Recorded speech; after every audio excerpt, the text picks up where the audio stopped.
अच्छा, हाँ हाँ हाँ।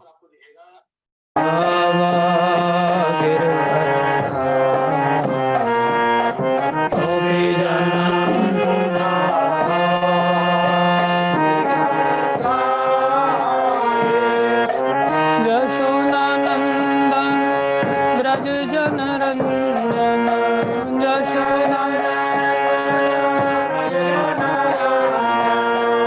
यशोदानंदन ब्रज जन रंजन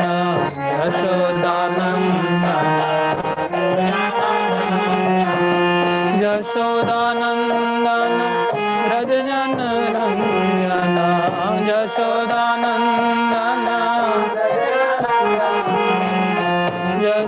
यशोदानंदन ब्रज जन रंजन यशोदानंदन ब्रज जन रंजन यमुना तीरा वनचारी यमुना तीरा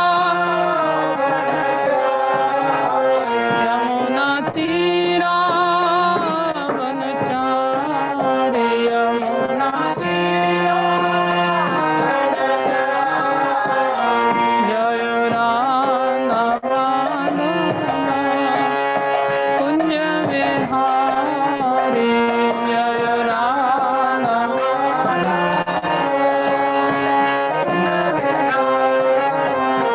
जय राम कुंज विहारी जय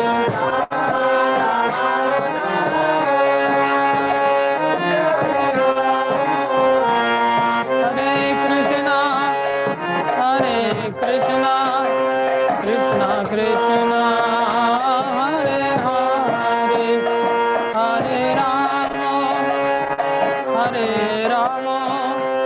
राम राम हरे हरे हरे कृष्णा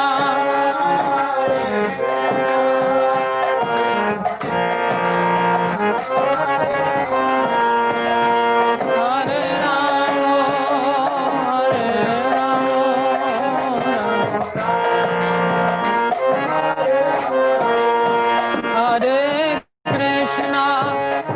हरे कृष्णा कृष्णा कृष्णा हरे हरे हरे राम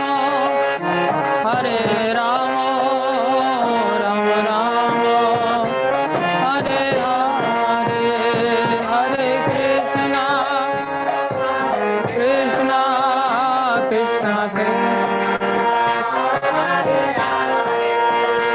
हरे राम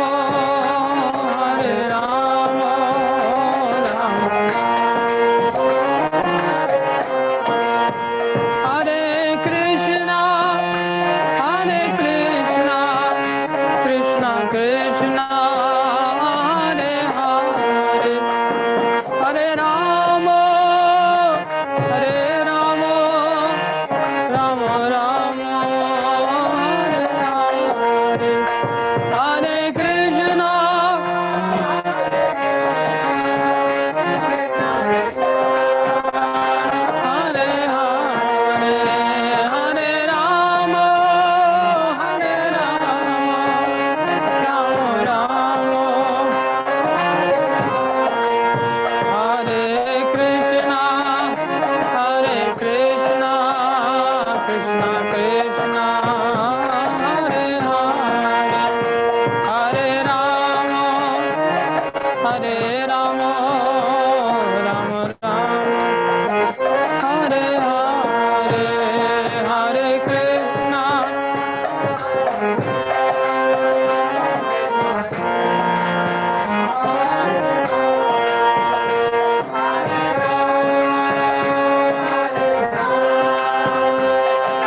प्रभुपाद प्रभुपाद जय जय प्रभुपाद जय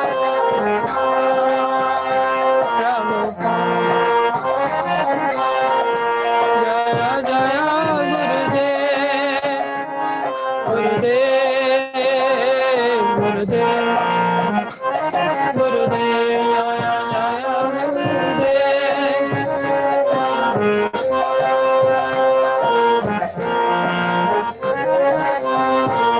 जय राधे जय राधे जय राधे जय श्री राधे जय राधे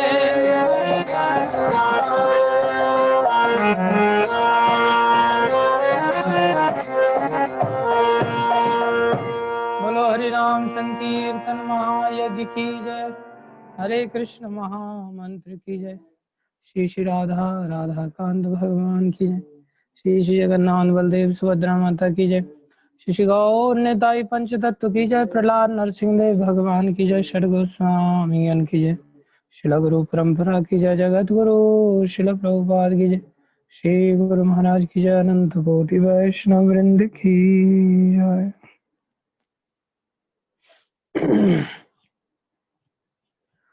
ओम ज्ञानं तिमिरन्धस्य ज्ञानाञ्जनशलाकया चक्षुरुन्मीलितं येन तस्मै श्रीगुरवे नमः श्रीचैतन्यमनोभीष्टं स्थापितं येन भूतले स्वयं रूपकदा मह्यं ददाति स्वपदान्तिकं वन्देऽहं श्रीगुरु श्रीयुतापदकमलं श्रीगुरुन् वैष्णवांश्च श्रीरूपं सागरजातं सहगना रघुनाथान्वितं तं सजीवं सान्द्वैतं सावधूतं परिजनसहितं कृष्णचैतन्यदेवं श्रीराधाकृष्णपदान् सहगना ललिता श्रीविशाखान्वितांश्च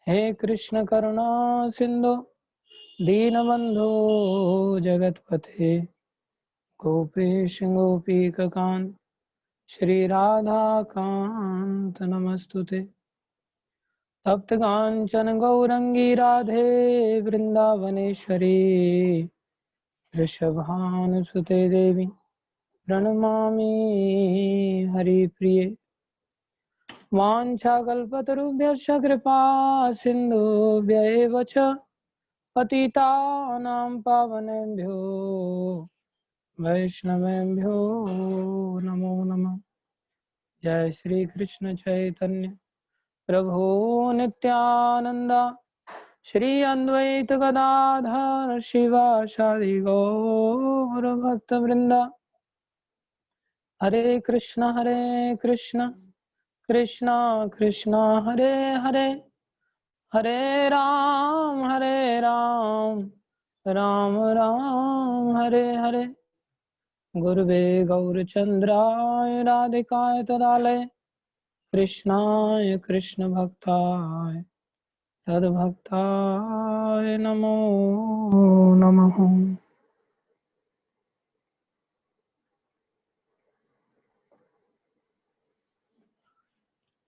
हरे कृष्णा। आप सभी भक्तों का इस चैतन्य शिक्षाष्टकम के चौथे सत्र में हार्दिक स्वागत है, अभिनंदन है। गुरु वैष्णवों की दया से जो चैतन्य महाप्रभु का शिक्षाष्टकम है, इसमें पहला श्लोक चल रहा है। जो कुछ भी कहें कृपा करके इन बातों को बड़े ध्यान से सुनिए, क्योंकि ऑनलाइन के माध्यम से ये पता तो चलता नहीं है कि कौन ध्यान से सुन रहा है या कौन नहीं सुन रहा है। इसलिए सामने जब रहते हैं तब तो सबका पता चलता है और किसी को टोका टाका भी जा सकता है, लेकिन ऑनलाइन में तो ये सब चीजें नहीं पता चलती। इसलिए विषय भी शिक्षाष्टकम लिया गया है जिसमें कि महाप्रभु स्वयं ही अपने आप को शिक्षित कर रहे हैं। तो मैं भी अपने आप को ही शिक्षित करूं, क्योंकि मेरे को आप लोग तो दिखते नहीं। तो मैं खुद भी अपने आप को इस श्लोक के माध्यम से इस भाव को प्राप्त हो जाऊं, ऐसा मेरी आप सभी वैष्णवों से आशीर्वाद की कामना है और महाप्रभु से मेरी ही प्रार्थना है मैं भी इसी भाव से बोल पाऊं इन बातों को। और आपसे भी मेरा निवेदन है कि आप भी अपनी जगह पर गंभीरता पूर्वक इन बातों को जरूर स्मरण करें, इन बातों का जरूर ध्यान करें, क्योंकि हम नित्य प्रति बहुत सारे श्लोकों को तो नहीं रट पाते, उन श्लोकों का, उन अध्यायों का अभ्यास नहीं कर पाते, लेकिन इस्कॉन से जुड़े हुए भक्त लोग प्रायः इस अष्टकम का नित्य प्रति पाठ कर लेते हैं। कम से कम दिन में एक बार तो भक्त लोग इसका निरंतर पाठ कर ही सकते हैं।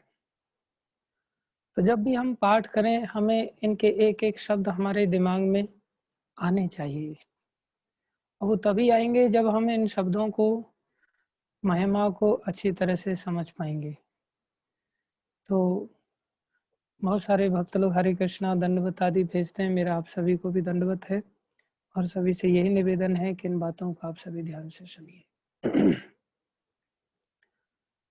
जैसा कि श्लोक है, चेतो दर्पणमार्जनम भवमहादावाग्ने निर्वापनम श्रेयः कैरवचन्द्रिका वितरणम विद्यावधू जीवनम आनन्दाम् अम्बुधिवर्धनम प्रतिपदं पूर्णामृतास्वादनम सर्वात्मस्नपनं परं विजयते श्री कृष्ण संकीर्तनम। इस श्री कृष्ण संकीर्तन की जय हो, जय ही नहीं परम विजय हो।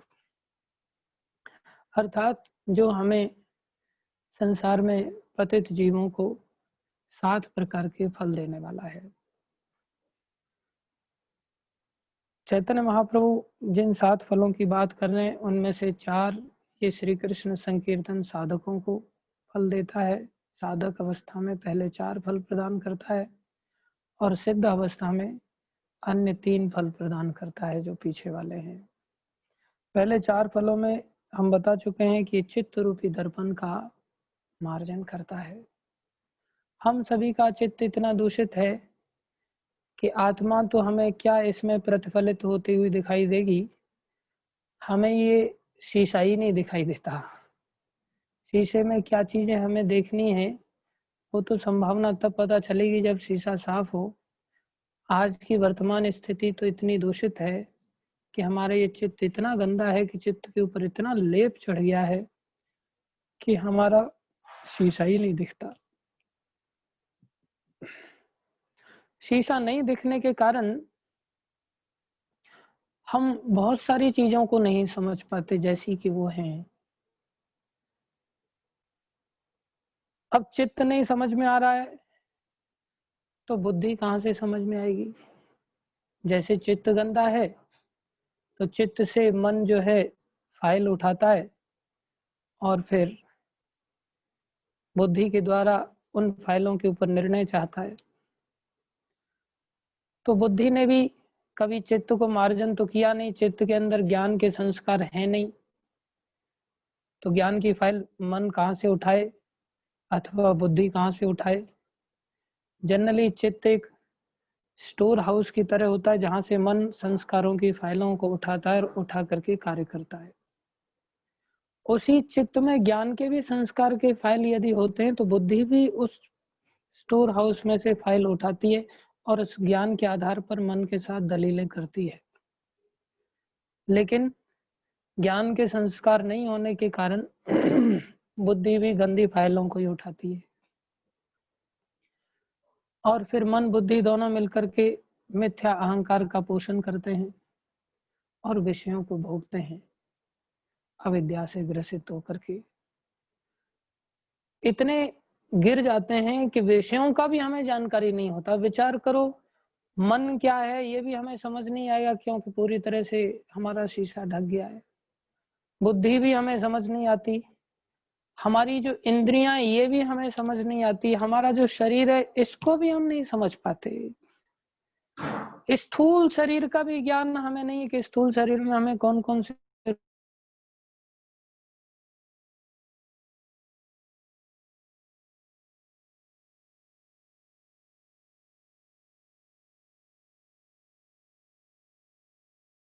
इतनी स्थिति बदतर हो चुकी है कि हमें ग्रहण करते हैं उन विषयों के बारे में भी हमें जानकारी नहीं होती कि ये विषय अनित्य हैं, ये विषय अपवित्र हैं, ये विषय अनात्म है, ये विषय दुख रूपा है। ये 4 विषयों की कैरेक्टरिस्टिक्स हैं, लेकिन भोगते समय हमें कोई भी विषय दुख रूपा नहीं लगता, कोई भी विषय हमें अपवित्र नहीं लगता, हम हर चीज को ग्रहण करने लग जाते हैं। स्त्री को पुरुष अपवित्र नहीं लगता, पुरुष को स्त्री अपवित्र नहीं लगती, जबकि सारा शरीर अपवित्रता से ही बना हुआ है।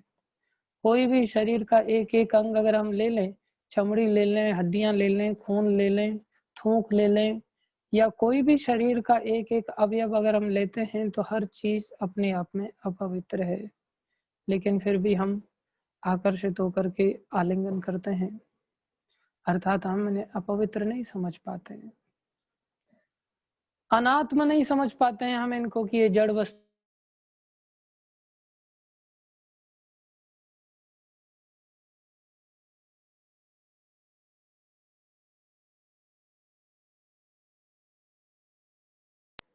तो हमारी स्थिति ऐसी हीन हो, शब्दों में ब्रज भाषा में कहते हैं, मेरो मन मेरी मति हीन गोसाई, मेरो मन मेरी मति हीन गोसाई, हीन गोसाई, हीन गोसाई, हीन गोसाई, हीन गोसाई, मेरो मन मेरी मति हीन गोसाई, मेरो मन मेरी मति हीन गोसाई। हमारा मन, हमारा मति इन सभी दूषित चित्त हो जाने के कारण सब कुछ हीनता को प्राप्त हो गया है।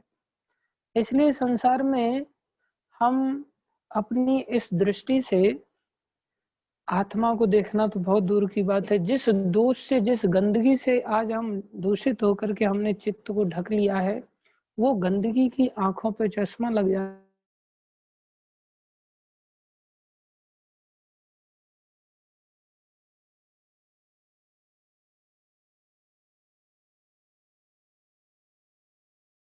तो उसका धन में दिखाई देगा, यहाँ भी धन है, यहाँ भी अगर काम से ग्रसित हो जाए तो उसको सारा संसार कामनी में दिखाई देगा।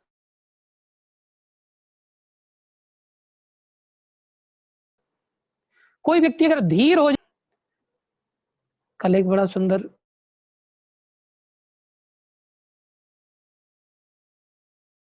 नचिकेता की कथा हमने सुनाई थी, खुद ही कहा था, वो कह रहे थे, श्रेयस्य प्रेयस्य मनुष्य में तौ संपरित्य विविनक्त धीरा, श्रेयो हि धीरो अभिप्रेयसो व्रणीते, प्रेयो हि मंदात योगक्षेमान व्रणीते।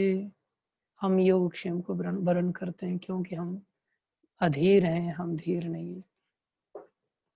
इसलिए शास्त्र कहता है, सर्वम धनमयम लुब्धा, अर्थात जो लोभी है उसको सारा संसार धन में दिखाई देता है।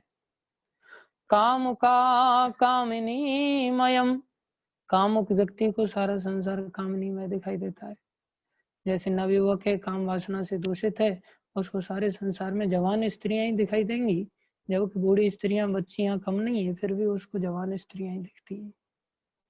नारायणमयम धीरा, लेकिन जो धीर बन जाता है वो नारायण में देखता है। पश्यन्ति परमार्थिनः, वही परम अर्थ को देखने वाला होता है। जो धीर नहीं है वो परम अर्थ को क्या, संसार के साधारण अर्थ भी उसको समझ में नहीं आते। तो हमें अपनी इस दूषित अवस्था को शुद्धि की ओर लेके जाना है, जो संभव है केवल इस श्री कृष्ण संकीर्तन से। कैसे श्री कृष्ण संकीर्तन से? बोले शुद्ध श्री कृष्ण संकीर्तन से। संसार में व्यापार तो संकीर्तन का बहुत चल रहा है, शुद्ध मार्केट में संकीर्तन मिलना बहुत कठिन है। जैसा भगवान ने कहा है ना भगवत गीता में,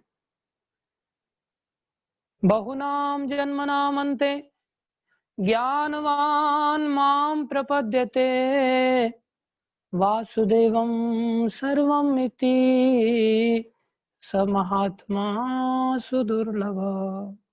जो वासुदेव में सर्वत्र दिखता है, वासुदेव को ही सभी कारणों का कारण मानता है, लेकिन संसार में जो संकीर्तन को बेचने वाले हैं वो धन को भी वासुदेव का कारण मानते हैं, इसलिए वासुदेव की कथाओं को कीर्तन को बेचा करते हैं। किसी भी प्रकार से धन आ जाना चाहिए, बस मार्केट से हमें प्राप्त हो जाना चाहिए। कहना तो आसान है प्रवचन में, हम भी कहते हैं भाई ये धन मिट्टी है, हाँ इस मिट्टी को त्याग करो, इसको छोड़ो, लेकिन जैसे ही कथा समाप्त होती फिर हम ही खोजने लग जाते मिट्टी कहाँ चली गई। कथा करते समय कौन कौन व्यक्ति क्या क्या चढ़ा रहा है उस पर बराबर नजर रहती है, और इशारे कर देने पड़ते हैं अनुयायियों को, भाई फटाफट फटाफट रख लेना, एक भी नोट छूट न जाए, उसको संभाल संभाल करके पॉकेट में रख लो। वैसे ये धन मिट्टी है, और ये मिट्टी हमें दे दो, हमें दे दो, त्याग करो त्याग करो त्याग करो, और पीछे से कहते हैं हमें दे दो हमें दे दो हमें दे दो। प्रभुपाद जैसे संतों की बात अलग है कि उन्होंने लेकर के भी अपने लिए यूज नहीं किया, जैसा कि हम जनक महाराज आदि का भी उदाहरण दे रहे थे, लेकिन हम सभी लोग तो इसके द्वारा फिसल जाते हैं। और पूर्व में आचार्यों ने ऐसे ही उदाहरण प्रस्तुत किए हैं, जैसे कि सुखदेव गोस्वामी कितना शुद्ध उन्होंने कीर्तन दिया कथा की, भागवत की, वो भी क्या है कृष्ण कीर्तन। जैसा कि हमने बताया, नाम रूप गुण लीला धाम जन, ये सब कृष्ण कीर्तन ही है। और वो एक कोपिन में आए और उन्होंने दूसरा कोपिन भी नहीं लिया। अरे कोपिन तो क्या लेते, उन्होंने पानी भी नहीं लिया, अन्न जल भी नहीं लिया वक्ता ने, और वक्ता ने नहीं लिया, उधर साइड में श्रोता ने भी नहीं लिया। श्रोता भी इतने महान राजा परीक्षित, उन्होंने बोला कि प्रभु, उन्होंने कहा कि जाओ भाई थोड़ा कुछ खा पी लो। तो परीक्षित महाराज कहते हैं कि मुझे तो पानी नहीं चाहिए, पानी नहीं चाहिए। बोले पानी का जो कष्ट होता है, जो क्षुधा लगती है, ऐसा नहीं कि भूख लग रही है प्यास लग रही है और फिर कह रहे हैं पानी नहीं चाहिए। बोले मुझे प्यास का कष्ट ही नहीं हो रहा है, पानी की याद तो तब आएगी जब कष्ट होगा। बोले पानी की याद ही नहीं आ रही, क्योंकि ऐसे देने वाले थे तो ऐसे लेने वाले भी आ गए, अथवा ऐसे लेने वाले थे तो उनको ऐसे देने वाले भी मिल गए। इसको कहते हैं संत को मिले संत और ठग को मिले ठग। ये संसार में ऐसा ही होता, हम खुद ठगाना चाहते हैं, खुद ठगने की वृत्ति है, इसलिए हमें ऐसे ही ठगने वाले लोग मिल जाते हैं, और हम उनके साथ बैठ करके ऐसा सुबह आज तो मैंने बड़ा बढ़िया कीर्तन किया, बड़ा भजन हो गया मेरा, जबकि मिलता कुछ नहीं है, उससे शोधन इतना नहीं हो पाता। हम पैसे के पीछे उनकी संगति में आकर के हम भी भागते रहते हैं। इसे भाड़े का कीर्तन कहते हैं, और भाड़े के कीर्तन में पहले ही भक्त लोग बोलते इतना पैसा लगेगा तब आपके यहाँ कीर्तन होगा।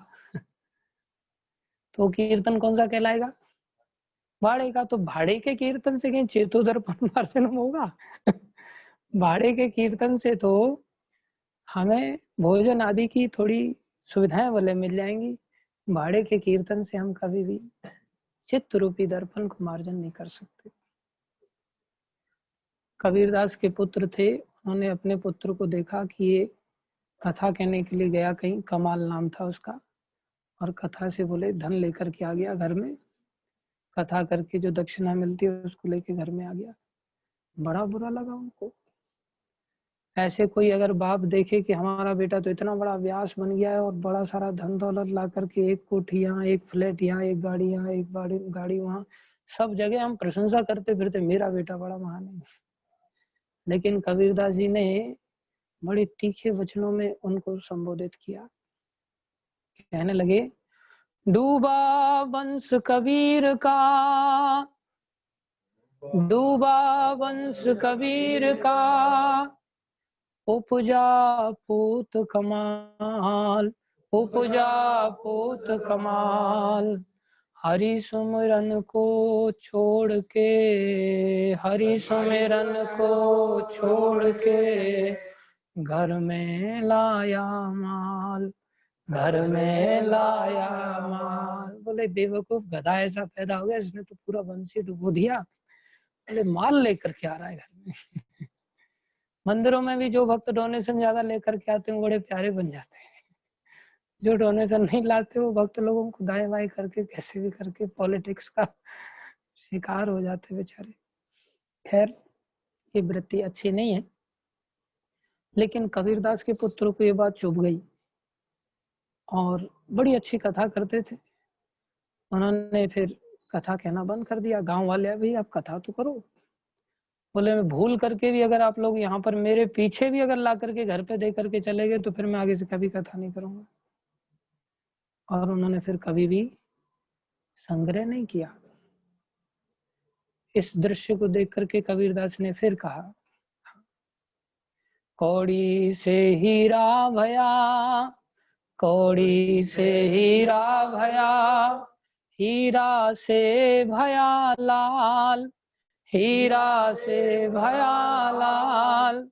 आधा भक्त कबीर था, आधा भक्त कबीर था, पूरा भक्त कमाल, पूरा भक्त कमाल। बोले ये तो कमाल का भक्त बन गया, मैं तो आधा ही भक्त बन पाया और इसने तो अपने जीवन में इतना बड़ा परिवर्तन ले आया, ये तो पूरा ही भक्त बन गया। पहले तो कौड़ी जैसा था, फिर हीरे जैसा कीमती बन गया, फिर लाल रत्न बन गया। प्रभुपाद जी ऐसे ही लाल रत्न थे। इन्होंने भाड़े पर इस कथा को बेचा नहीं, इन्होंने नित्यम भागवत सेवया की पद्धति दी। ऐसा शुद्ध संकीर्तन दिया कि उस शुद्ध संकीर्तन ने मलेच्छ लोगों को, जिन्होंने कभी कृष्ण नाम नहीं सुना था, जो इतनी गिरी हुई अवस्था में, जिन्होंने कोई नियम ऐसा नहीं था जिसको उन्होंने ना तोड़ा हो, ऐसे लोगों का चित्त मार्जन हो गया। प्रत्यक्षम किम प्रमाणम, प्रत्यक्ष के समक्ष प्रमाण की जरूरत नहीं होती। इसलिए जब हम भाड़े के लोगों के प्रति आश्रित हो जाते हैं तो हम पूरा जीवन निकाल देंगे, लेकिन हमारा चित्त कभी मार्जित नहीं होता। जब हम प्रभुपाद जैसे शुद्ध भक्तों का आश्रय लेते हैं तो हमारा जरूर ऐसा संकीर्तन प्राप्त करते हैं जीवन में, जिस संकीर्तन के प्रभाव से हमें ये चित्त रूपी मार्जन करने का एक अवसर प्राप्त हो जाता है। इसलिए शुद्ध भक्तों की संगति में ही हम ऐसा अपने जीवन में लाभ पा सकते हैं। दूसरा लाभ क्या था? भव महादावाग्नि निर्वापनम। जो संसार में अनादिकाल से जीव जलता चला रहा है, वो सारी उसकी महादावाग्नि अनादिकाल की अनंत जन्मों की सब शांत हो जाएगी। तीसरे फल को भी हमने वर्णन किया था, श्रेयः कैरव चंद्रिका वितरणम। ये श्रेय रूपी पुष्प को हमारे जीवन में खिलाने वाला है। आज हम थोड़ा चौथे फल की ओर आगे बढ़ रहे हैं। चौथा फल है विद्यावधू जीवनम। इसको हमने समझना है। इसमें 3 शब्द हैं। कौन कौन से? विद्या, वधु, जीवन। इन तीनों शब्दों को अच्छी तरह से समझने का प्रयास करना है। विद्या शब्द का क्या अर्थ है?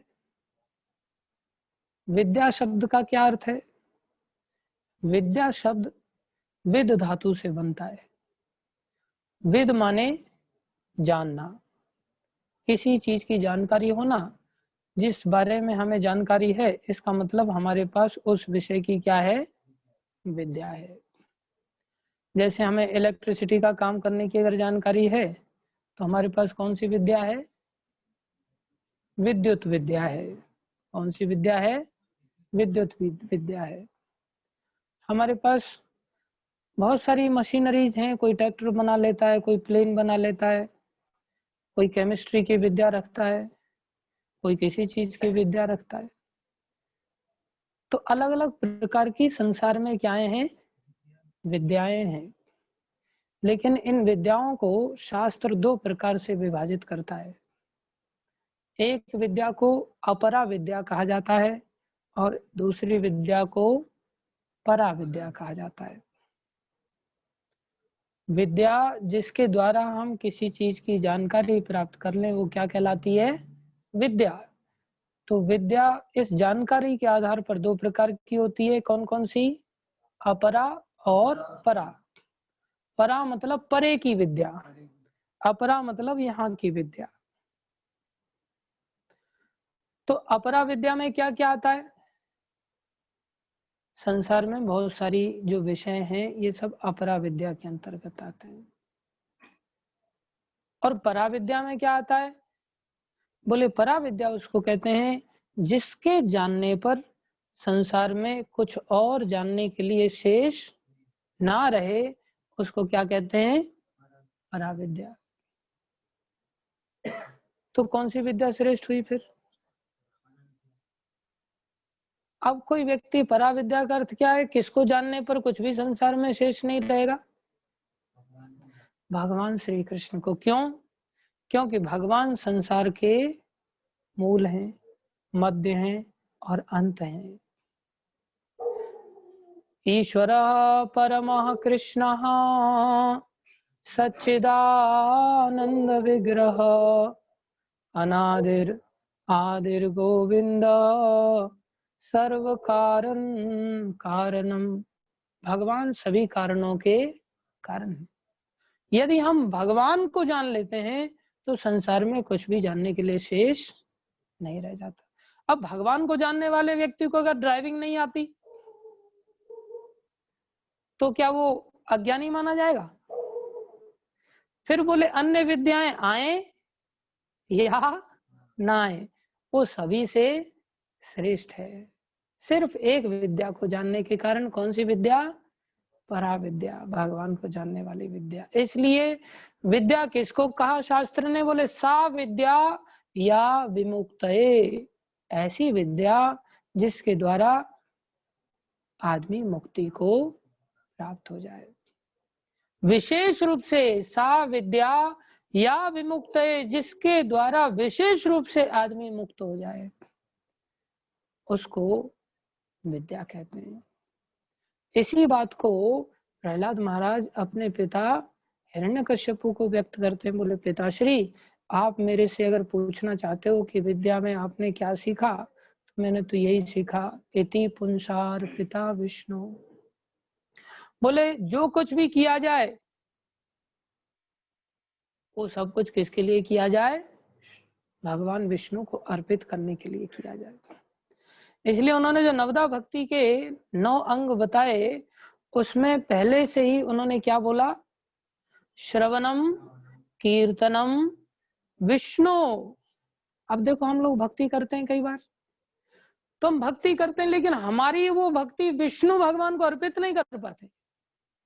कैसी विचित्र बात है। हमारे पास भक्ति की विद्या आ जाती है और भक्ति की विद्या आ जाने के पश्चात हम भक्ति की क्रियाओं में लग भी जाते हैं। जैसे श्रवणम मतलब कथा सुनना, कीर्तनम मतलब कथा बोलना, कीर्तन करना, हरि नाम का संकीर्तन करना, ये हमारे पास आ गया, हम करने भी लग गए। लेकिन क्या विष्णु स्मरण हुआ, तीसरा स्टेप। जानबूझ के उन्होंने पहले वाले शब्दों में विष्णु से शुरुआत कर सकते थे, विष्णु श्रवणम विष्णु कीर्तनम, लेकिन उन्होंने विष्णु स्मरणम में तीसरी सीढ़ी में विष्णु शब्द को डाला। क्योंकि जैसे ही व्यक्ति तीसरी स्टेप की ओर आगे बढ़ेगा उसको पता चलेगा विष्णु स्मरण तो हो ही नहीं रहा है। क्योंकि श्रवण करना उसके हाथ की बात है, कानों से सुन सकता है, बोलना उसी बातों को उसके हाथ की बात है, वो मुंह से बोल सकता है, लेकिन स्मरण करना ये किसकी बात है, मन की बात है। मन हमारे वश में, लेकिन एक खास बात जरूर है इस मन की कि मन वही करता है सदैव मन उसी चीज का चिंतन करेगा सदैव जिसका ये सुनेगा और बोलेगा। कभी भी आप ऑब्जर्व करना, जिन चीजों के बारे में हम अधिक से अधिक सुनेंगे और उन्हीं चीजों को जब हम बोलेंगे तो स्मरण किसका होगा? उसी वस्तु का होगा। बच्चे को कोई भी लैंग्वेज कैसे आती है? सुन करके। जो सुनेंगे अक्सर वही बोलेंगे, और जो सुनेंगे बोलेंगे वही अपने आप बाय डिफॉल्ट स्मरण करेंगे। जब हम कृष्ण के बारे में सुन रहे हैं, कृष्ण के बारे में बोल रहे हैं, फिर स्मरण क्यों नहीं कृष्ण का होता? बोले स्मरण तो बाय डिफॉल्ट होगा अपने आप, लेकिन होता नहीं हमारा। क्यों नहीं होता? क्योंकि हमारा श्रवण दुर्बल है, कीर्तन हमारा दुर्बल है। या तो ये शुद्ध नहीं है, या हम श्रवण और कीर्तन करते नहीं है विष्णु ओरिएंटेड। कीर्तन कर रहे हैं धन को ओरिएंटेशन में रख करके कर रहे हैं। कीर्तन कर रहे हैं अपनी गले को लेकर के कि मेरा गला कितना बढ़िया, और देखो सामने वाला सेठ एकदम बढ़िया तालियां बजा रहा है और कितना आनंद आ रहा है। अब तो पूरी तरह से अपनी छाप पड़ गई यहाँ पर। खूब ऊंची ऊंची तान और तरह तरह की ट्यून्स ले लेकर बोले अब तो ये वाली ट्यून गा के दिखाता हूँ, ये वाली कला भी दिखा के थोड़ा सा इनको प्रसन्न करता हूँ। तो वो व्यक्ति केवल और केवल कलाकार बन जाता है। ऐसे कलाकार लोगों को संसार की विषयों की उपलब्धि हो जाती है, लेकिन कृष्ण की उपलब्धि नहीं हो पाती। इसलिए कैसी विचित्र बात है, जो अविद्या से ग्रसित है वो तो नरक में जाएगा ही जाएगा। जो जड़ विद्या को लेकर के जीवन जी रहा है, जिसे अपरा विद्या कह रहे हैं, वो पुनः अपरा संसार में ही आकर के लौटेगा। लेकिन परा विद्या को ग्रहण करने के पश्चात भी शास्त्र कह रहा है वो और ज्यादा गहरे नरक में जाता है कई बार। बोले ऐसा कैसे? बोले शुक्राचार्य का कम विद्वान है, उनके पास शास्त्रों की कम ज्ञान है क्या? रावण के पास विद्या का कम ज्ञान था क्या? रावण कितना बड़ा पंडित, लेकिन क्या कहलाता है वो? राक्षस। क्या कहलाता है?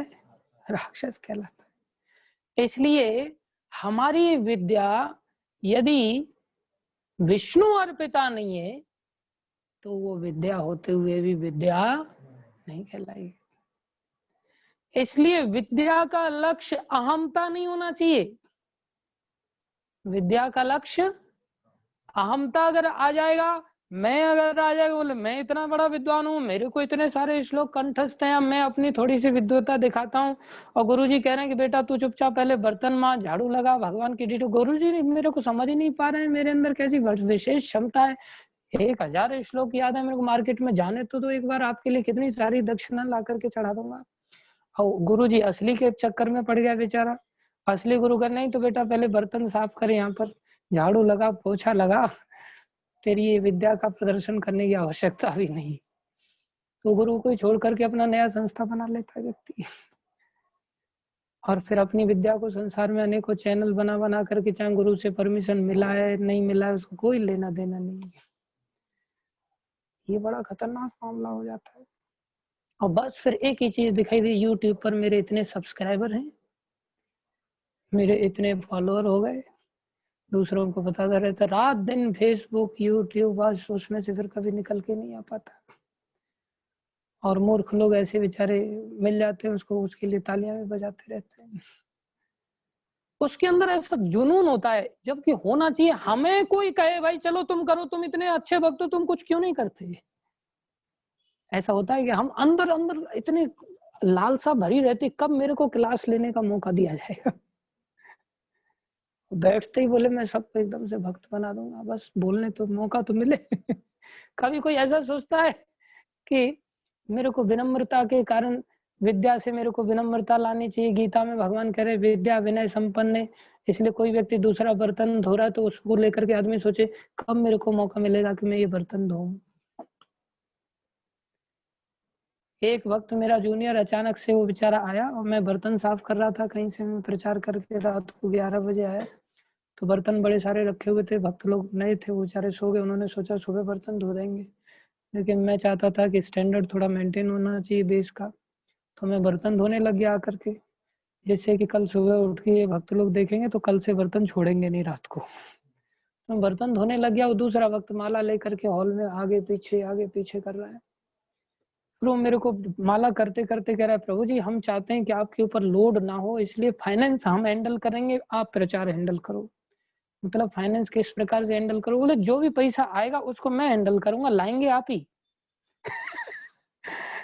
लाएंगे पैसा आप ही, जो भी जरूरत है उसको मैनेज मैं करूंगा। मैं बोला हाँ ये बहुत बढ़िया बात है, क्योंकि पैसे का एक बोझा ज्यादा है मेरे ऊपर, बोझ बर्तनों का तो बोझा है नहीं बिल्कुल भी। इतने भारी भारी बर्तन है, इनको धो रहा हूँ, इनका बर्तन तो तेरे को बोझा दिख नहीं रहा है। संसार बड़ा विचित्र है, कभी भी हमारे अंदर वो विनयशीलता नहीं आती। प्रभु जी आप छोड़ दो, मैं झाड़ू लगाता हूँ, आप छोड़ दो, मैं बर्तन साफ करता हूँ, मैं पोछा लगाता हूँ। अम्बरीश महाराज एवरी डे भगवान के लिए पैदल नंगे पांव जाकर के जल लेकर के आते थे। बर्तनों को भगवान अम्बरीश महाराज स्वयं साफ करते थे। प्रभुपाद जी का चरित्र, लोग झूठे बर्तन छोड़ छोड़ करके चले जाते थे और प्रभुपाद जी उनके बर्तनों को साफ करते थे। हम तो लीडर बनते ही अपने झूठे बर्तन भी खिसका देते, जाकर के बेसिन में डाल देते, सिंक में डाल देते। क्या विद्या है हमारे पास? ये अहंकार का पोषण करती है ये विद्या। अगर ऊपर प्रॉपर मार्गदर्शन ना हो, अगर ऊपर का ही व्यक्ति लोभी है तो उसके अंतर्गत रहने के कारण हम भी ऐसे ही लोभ को सीख जाते, लेकिन प्रभुपाद जी ने उदारता सिखाया। तो विद्या उसको कहते हैं जो विद्या अहंता में न जा करके, जो विद्या अहमता में चली जाती है, बोले वो भोगों में लेकर की जाती। क्यों? मैं आ गया तो फिर मैं आते ही बोले भोगता कौन है? फिर मैं। फिर वो भूल जाता है श्री कृष्ण को, जिसमें भगवान श्री कृष्ण गीता में क्या कहते हैं? भोक्तारम यज्ञ तपसाम सर्वलोक महेश्वरम स्वहृदम सर्वभूतानाम यद ज्ञात्वा शांतिम ऋच्छति। बोले जो मुझे भोक्ता समझता है, सभी जीवों का शुभ चिंतक समझता है, सारे लोगों का स्वामी मुझे समझता है, वही शांति प्राप्त कर सकता है। और हम स्वयं भोगों के शिकार हो जाते हैं, भगवान को भोक्ता न समझ करके स्वयं को ही हम अहमता को पैदा करने के कारण हम फिर भोक्ता बन जाते हैं। तो विद्या क्या है? बोले विद्या पराविद्या वही है, विद्या में पराविद्या जो किसको लक्ष्य करके ग्रहण की जा रही है? जो श्री कृष्ण को लक्षित करती हो। और कृष्ण विनम्रता की मूर्ति, इसलिए जब कृष्ण को लक्षित करके जब हम विद्या को ग्रहण करते हैं तो वो विद्या कैसी बन जाती है, वो विद्या जीव को कैसा बना देती है। वो विद्या आते ही वो व्यक्ति बोले वधु की तरह व्यवहार करेगा। किसकी तरह? वधु की तरह। वो विद्या आ गई, वो परा विद्या आ गई, मतलब परा विद्या ही जो कृष्ण को लक्षित होकर के ग्रहण की गई, उसी को भक्ति कहते हैं। अर्थात उसके चित्त में क्या आ गई? क्या आ गई? भक्ति। अब भक्ति स्त्री स्वरूपा है, ज्ञान पुरुष रूपा है। अगर कृष्ण को लक्षित करके अगर हमने इस ज्ञान को ग्रहण नहीं किया तो ये भक्ति नहीं बनेगा, ये शुष्क ज्ञान बन जाएगा। और उसको माया देवी नचाएगी और उसको माया के चक्कर में, क्योंकि माया भी स्त्री रूपा है, वो उसकी ओर आकर्षित होकर के उसको गिरा देगी। लेकिन जो ज्ञान कृष्ण को लक्षित होकर के अगर हो गया, बोले वो क्या बन गई? पराविद्या, स्त्री बन गई, वो भक्ति बन गई। इधर माया भी स्त्री, इधर भक्ति भी स्त्री। अक्सर स्त्री स्त्री कभी किसी को प्रेम नहीं करती, आकर्षित नहीं होती। वो सोचती है इससे सुंदर तो मैं हूँ, आप उससे क्यों बोल रहे थे? वो कहती है इससे सुंदर मैं हूँ, आप उसके साथ क्यों वार्तालाप कर रहे थे? कितनी चिड़न होती है। जितना प्रीति से पुरुष लोग कई सारे एक साथ रह सकते हैं, उतना प्रीति से माताएं एक साथ नहीं रह पाती। यही कारण है कि पुरुषों के लिए तो ब्रह्मचारियों की कंसेप्ट दिया जाता है, लेकिन माताओं के लिए ब्रह्मचारी कंसेप्ट नहीं दिया जाता। हालांकि बहुत सारी माताएं भी अच्छी माताएं हो जाती हैं, तो निर्भर करता है, लेकिन इन जनरल ऐसा नहीं देखने में आता। तो पतन क्यों कराएगी फिर, जब साथ में ही नहीं रहना हो रहा है। तो तुम तुम्हारी जगह, हम हमारी जगह, तो माया देवी अलग और भक्ति माता अलग। लेकिन माया का स्वरूप अलग होता है, ऊपर से पूतना की तरह बड़ी सुंदर और अंदर से भयानक। लेकिन भक्ति जिसके हृदय में आ गई, ऊपर से चाहे वो कितना भी क्रूर क्यों न दिख रहा हो, शरीर से, रंग से, लेकिन अंदर से भक्त का हृदय बड़ा कोमल बन जाता है, बहू के जैसा हो जाता है। बहू मतलब नई नई बहू की बात हो रही है जो संसार में आपको देखने में मिलेगी। नई बहू आती है कभी घर में, बड़ी धीरे धीरे पैर चलती है वो, सास ससुर सब उसको लेकर के सोचते हैं कि इसको थोड़ा सा भी खिलाओ, उसको तो बस थोड़ा सा ही खाती है, चाहे घर पे कितना भी खाती हो, लेकिन शादी होने के 2-4-6 दिन तक तो बस थोड़ा थोड़ा खाती है। लोगों को लगता अरे रे ये तो बेचारी कुछ खाती नहीं। उसको घर वाले बुलाते हैं, ओ बहू, तो ये नहीं, हाँ ऐसे नहीं बोलती वो, बड़ी शीलता के साथ बोलती, हल्का सा बोलती, हाँ माता जी, हाँ आई, अभी आई। और थोड़े समय बाद ऐसे चीखती चिल्लाती है कि बाहर के कुत्ता कुतिया भी पीछे रह जाते हैं। और इधर सास ससुर से बेचारी कुछ खाती नहीं, उनको पता नहीं थोड़े दिन रुक जाओ बस खोपड़ी भी खा जाएगी। तो ये संसार की बहुओं के तो खैर आगे अलग चरित्र हैं। आजकल तो खैर वो भी उतना भी खत्म होता जा रहा है। पहले तो बहू ब्याह करके जाती थी, रोती थी, सब कुछ होता था। आजकल तो टाटा बाय बाय करके चली जाती हैं शहरों में।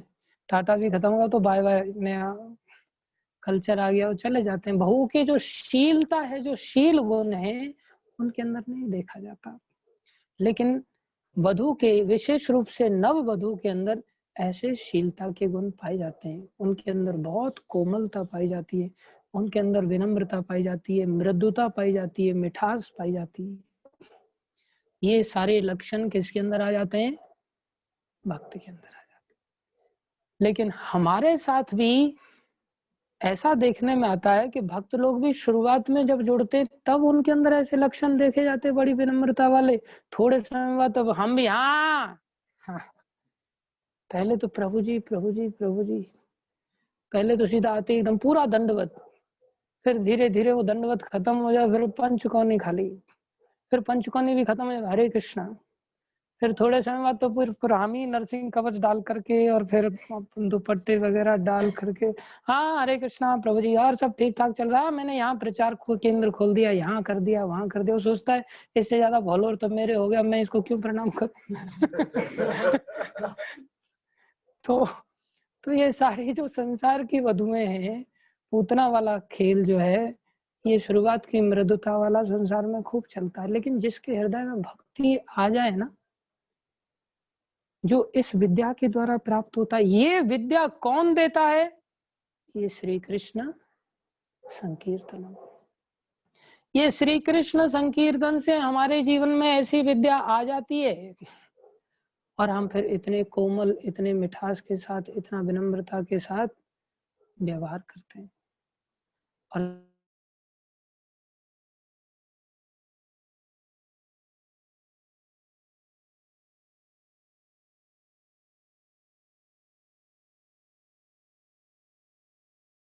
जीवन बनता है, अर्थात वो व्यक्ति के बिना रह ही नहीं पाएगा, वो मर जाएगा।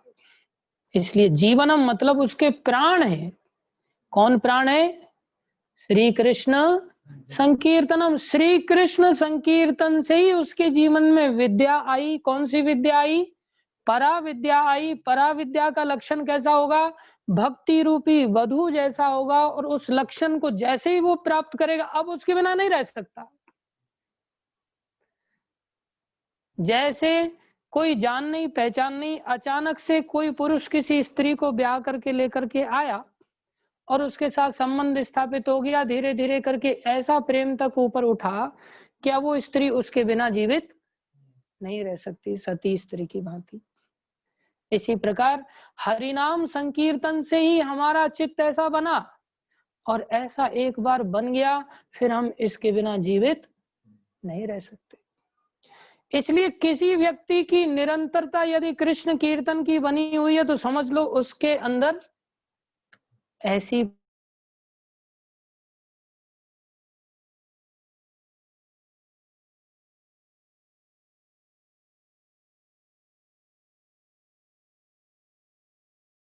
अगर बीच में किसी टेक्निकल फॉल्ट के द्वारा कृष्ण हरे हरे हरे राम राम राम हरे, कोई ऐसा हार्डली सेकंड जाता हुआ जिसमें वो कृष्ण नाम नहीं लेते, हम लोगों को बार बार याद दिलाते। उनके अंदर कृष्ण नाम की निरंतरता ये सिद्ध करती है कि उनके अंदर पराविद्या पूरी तरह से आ चुकी। अपने प्रयास से कोई व्यक्ति घंटा 2 घंटा 4-6 घंटा कर सकता है, लेकिन नित्य प्रति भगवान को याद रखना प्रयास से संभव नहीं। ये भगवान की भक्ति देवी कृपा करे तब जाकर के ऐसा हो सकता है। तो हमें ऐसी पराविद्या को प्राप्त करना है जो शुद्ध संकीर्तन के द्वारा हम सभी को प्राप्त होगी। इसलिए हमें ऐसा शुद्ध संकीर्तन अपने जीवन में लाना है। उसके लिए शुद्ध भक्तों की नित्य प्रति संगति करेंगे, तब जाकर के श्री कृष्ण संकीर्तन से हम इन सभी फलों को अवश्य प्राप्त करेंगे। तो ये विद्या वधु जीवनम था। आगे आनंदम अम्बुदवर्धनम अन्य 3 फल हैं, उनकी भी प्रयास करेंगे जल्दी से जल्दी चर्चा करने का, लेकिन समय बहुत कम पड़ जाता है और विषय बहुत लंबा होता है। इसमें और भी कुछ कहना चाहते थे हम, लेकिन अभी समय का अभाव हो जाता है। 9:30 तक ही समय को निर्धारित किया था, लेकिन फिर भी 9:45 के आसपास हो जाते हैं, उसके लिए हमें खेद है। तो आप सभी भक्तों का धैर्यपूर्वक श्रवण करने के लिए धन्यवाद। आज का कथा को हम यहीं विराम देते हैं। हरे कृष्णा। किन्हीं के कोई प्रश्न है तो पूछ सकते हैं प्लीज। हरे कृष्ण।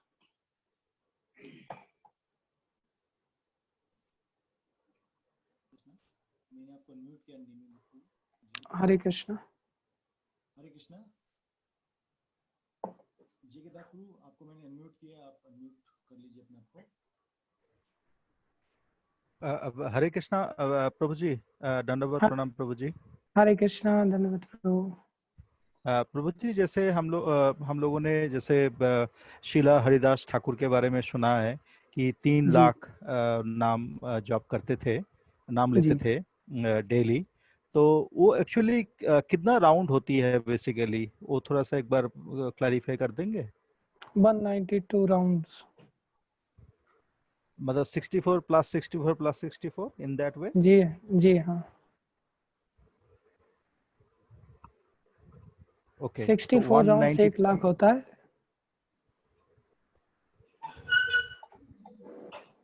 और फिर वो 3 लाख नाम लेते हैं तो ऑब्वियसली 192 राउंड्स। ओके, तो इसका मतलब 192 multiplied by 108 multiplied by 16। Yes, ऐसे होगा ना फिर जी। 3,31 करीबन अप्रोक्सीमेटली आ रहा है। हाँ। Okay, thank you Prabhu ji. Hare Krishna. Okay, Hare Krishna. Hare Krishna. Madhuri Krishna ji, मैं आपको म्यूट कर रहा हूँ। हरे कृष्ण प्रभु जी, धन्य प्रणाम। हरे कृष्णा धन्यवाद माता जी। प्रभु जी, आपने जैसे बताया कि ज्ञान जो होता है, ज्ञान से हमारे अंदर प्राउड आ जाता है, लेकिन अगर हमारा ज्ञान भक्ति बन जाता है तो फिर भक्ति बनना चाहिए। मतलब ज्ञान से प्राउड आता है लेकिन भक्ति हो जाती है, फिर हमें प्राउड नहीं आता, फिर हम भगवान की और अच्छे से सेवा कर सकते हैं। तो ये जो मतलब ज्ञान से जो भक्ति का जो प्रोसेस, मतलब ये हम लोग कैसे रियलाइज करें कि हमारे अंदर ये प्राउड नहीं है या वो भक्ति ही डेवलप हो रही है? हाँ, ये बहुत अच्छा प्रश्न है आपका। मेरे को बहुत अच्छा लगा कि आपने इतना अच्छा गहराई के साथ थोड़ा विचार किया। देखिए, विशेष रूप से जैसा कि गीता में भगवान ने इसका उपचार बताया है, तत्विधि प्रणिपातेन परिप्रश्नेन सेवया उपदक्षन्ते ते ज्ञानम ज्ञानिनः तत्वदर्शिनः। इसकी शुरुआत ही यहाँ से होती है, जो हमें तत्व तक लेके जाएगा, अहंकार की ओर नहीं मोड़ेगा। वो कौन सा विधि है? बोले तत्विधि प्रणिपातेन परिप्रश्नेन सेवया। सबसे पहले हम उन वैष्णवों के प्रति प्रणिपात हों जो कि भक्त है, जिनके हृदय में पहले से ही भक्ति है। और ऐसे लोगों के प्रति प्रणिपात होना ही पर्याप्त नहीं होता, समर्पण करना ही पर्याप्त नहीं होता, उनकी सेवा भी करनी होती है, सेवया। फिर उनके साथ हम परिप्रश्न करें अथवा ना करें, दोनों ही स्थिति में वो हमें तत्व का ज्ञान स्वयं से दे देंगे। तो वो जो तत्व का ज्ञान प्राप्त होगा, उपदक्षन्ति ते ज्ञानम, जैसे कि नारद जी ने बचपन में भक्ति वेदांतियों की सेवा की और भक्ति वेदांतियों के अंदर पहले से ही भक्ति थी, तो उन्होंने जैसा जैसा उनको कहा वैसा वैसा उन्होंने पालन किया और उन्होंने तुरंत ही भक्ति को विद इन 4 मंथ्स में प्राप्त कर लिया। जब हम इंडिपेंडेंटली, विम्सिकली, विदाउट प्रेस्क्रिप्शन, जैसे कि रोगी का रोग दवाई खाने से ही ठीक होता है, लेकिन इसका अर्थ ये नहीं होता कि हम मेडिकल से सीधा कोई भी दवाई उठा करके और खाना चालू कर दें, उससे उल्टा ज्यादा बीमार हो जाएंगे। इसलिए सबसे पहले हम डॉक्टर के पास जाते हैं और प्रेस्क्रिप्शन लेते हैं, और जो प्रेस्क्राइब्ड मेडिसिन होती है उसी को जब हम लेते हैं तब जाकर के हम ठीक होते हैं।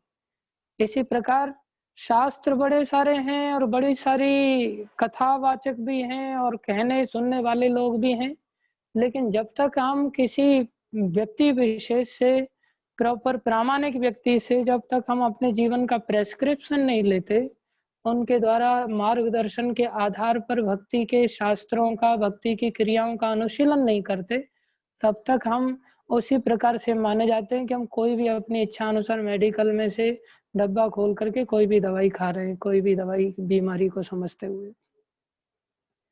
तो इसको अहंकार में अथवा कोरा शुष्क ज्ञान के रूप में हमारा ज्ञान ना बना रहे, उसके लिए एक ही उपचार है कि हमें अपने सर पे किसी का दंड स्वीकार करना चाहिए। इसलिए गुरु की आवश्यकता होती है, प्रामाणिक गुरु की आवश्यकता होती है। लेकिन हम अपनी बुद्धिमत्ता, अपनी चतुराई, अपनी एक्सपर्टीज गुरु के सामने ऐसा दिखाते हैं कि गुरु को सोचते हैं कि गुरु हमारे अनुसार चले, तो ये फिर उल्टा प्रक्रिया हो जाती है, फिर हम भक्त नहीं बन पाते। ठीक है, क्लियर हुआ?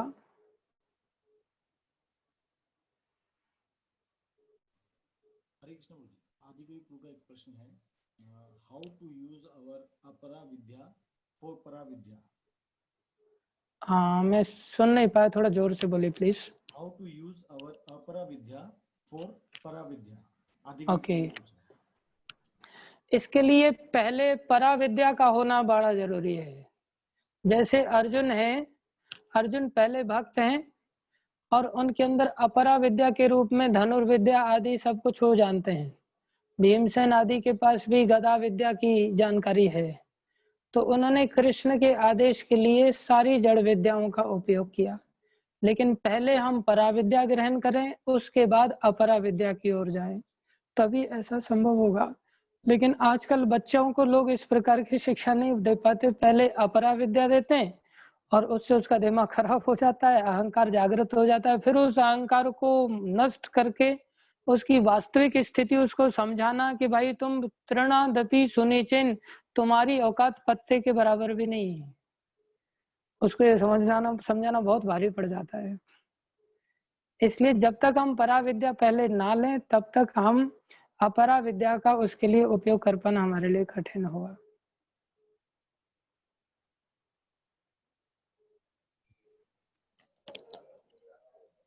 ठीक है जी गुरु जी।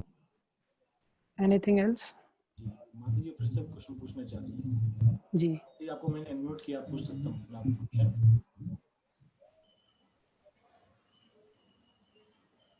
हरे कृष्णा। हरे कृष्णा जी के दास प्रभु फिर से पूछना चाहते हैं कुछ। जी प्रभु जी, जैसे परा विद्या और अपरा विद्या के बारे में आपने बताया, और ये आपने बिल्कुल सही बताया कि आजकल का जो एजुकेशन सिस्टम है उसमें अपरा विद्या है, उसके ऊपर ही ज्यादा स्ट्रेस दिया जाता है, ठीक है? और वो हम डिनाई भी नहीं कर सकते। तो मेरा कहने का मतलब, मेरा एक ही बेटी है, तो वो साइंस में पढ़ाई कर रहे हैं और हायर एजुकेशन भी करना चाहते हैं साइंस में, और साथ साथ भक्त भी है, तो दोनों साथ साथ चल सकते हैं क्या Prabhu ji? Higher education in material science as well as spiritual science. बिल्कुल चल सकता है। और वास्तविकता में देखा जाए तो जो परा विद्या है ये हमारे अंदर नेचुरली पहले से ही है। इसलिए अगर कोई व्यक्ति थोड़ा सा प्रॉपरली गाइडलाइंस प्राप्त कर पाता है किसी प्रामाणिक व्यक्ति से, उसके अंदर ये बड़ी जल्दी जागृत हो जाती है। अब जैसे हम लोगों के अंदर भी हालांकि अभी तक कोई पराविद्या जागृत नहीं हो पाई, लेकिन कॉलेज लाइफ में ही भक्तों का संग मिला शुरुआत में, तो अपरा विद्या ही ग्रहण करते रहे पागलों की तरह। आज बड़ा दुख लगता है कि हमने इतना समय संसार की पढ़ाई लिखाई में क्यों बर्बाद किया। आज अपने आप में हम रियलाइज करता हूँ मैं विशेष रूप से, लेकिन मिल गया उस समय। लेकिन बाद में भक्तों की संगति से पराविद्या भी मिली, तो पराविद्या नेचुरली आत्मा का स्वभाव है, इसलिए उसकी ओर आकर्षित आत्मा का होना बड़ा स्वाभाविक है। यदि थोड़ा भी सिंसियरिटी लेने वाले के अंदर है, देने वाले के अंदर है, तो कम समय में ही अपरा विद्या के ऊपर अपना प्रभाव डाल देती है और अपरा विद्या को उसके अधीन कर लेती है। इसलिए बहुत सारे ब्रह्मचारी लोग एजुकेशन में, हायर एजुकेशन के समय में भक्तों के संपर्क में आते हैं और अपना जीवन समर्पित कर देते हैं आगे चल करके। Thank you Prabhu ji, thank you so much Prabhu ji. Hare Krishna Hare Krishna. Hare Krishna. किसी और का कोई प्रश्न है तो पूछ सकते हैं आप। हरे कृष्ण प्रभु जी, मेरा एक प्रश्न है, पूछ सकते हैं? टाइम है अभी? हाँ प्लीज।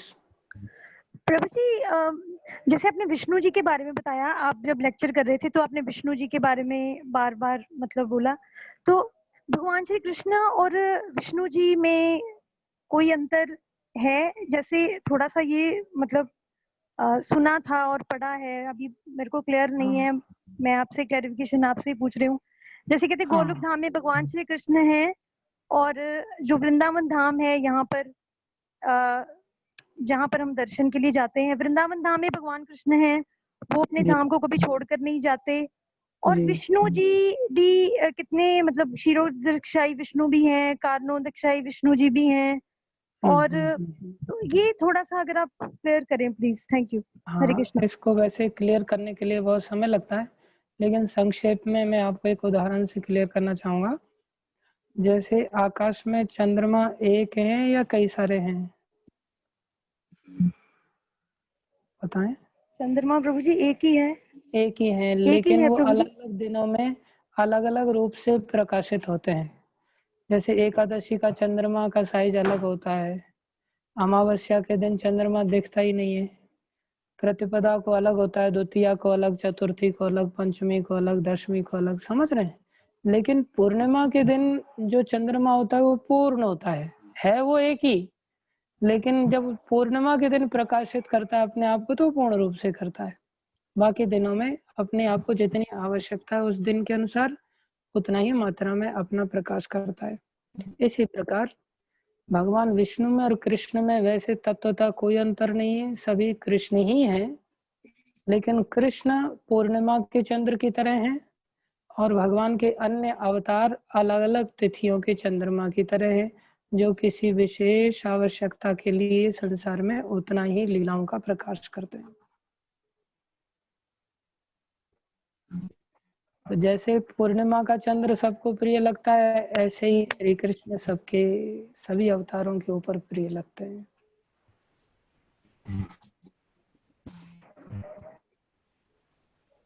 ठीक है।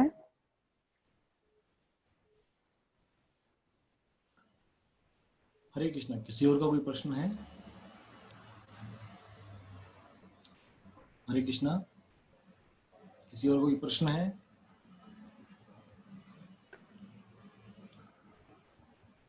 थैंक यू वेरी मच सभी भक्तों का धैर्य पूर्वक श्रवण करने के लिए। Hare Krishna. Thank you very much ji. Hare Krishna. हाँ यस यस, धन्यवाद धन्यवाद। हरे कृष्ण।